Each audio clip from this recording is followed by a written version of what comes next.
అధినేత సుబ్బారావు గారు 18వ పడి సందర్భంగా అందరూ ఒకసారి గట్టిగా స్వాములందరూ సుబ్బారావు గారిని గట్టిగా చప్పట్లు కొట్టాలి. మీ యొక్క కరతాళతో ఆశీర్వచనం సుబ్బారావు గుడి స్వామి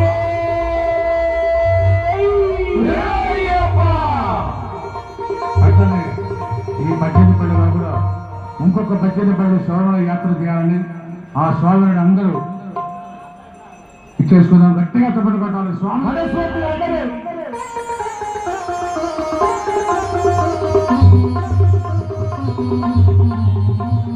స్వామి గారిని రథం మీద ఊరేగింపు తీసుకొస్తున్నారు. అలాగే కేసు సరిపోదు, మీరు సర్దుకోవాలి దయచేసి. దేవుడు వచ్చినాడు పడుకుందాం, అది అయిపోతే వెంటనే వస్తున్నాడు 2 కళ్ళు. దేవుడు వచ్చినాడు వస్తున్నాడు.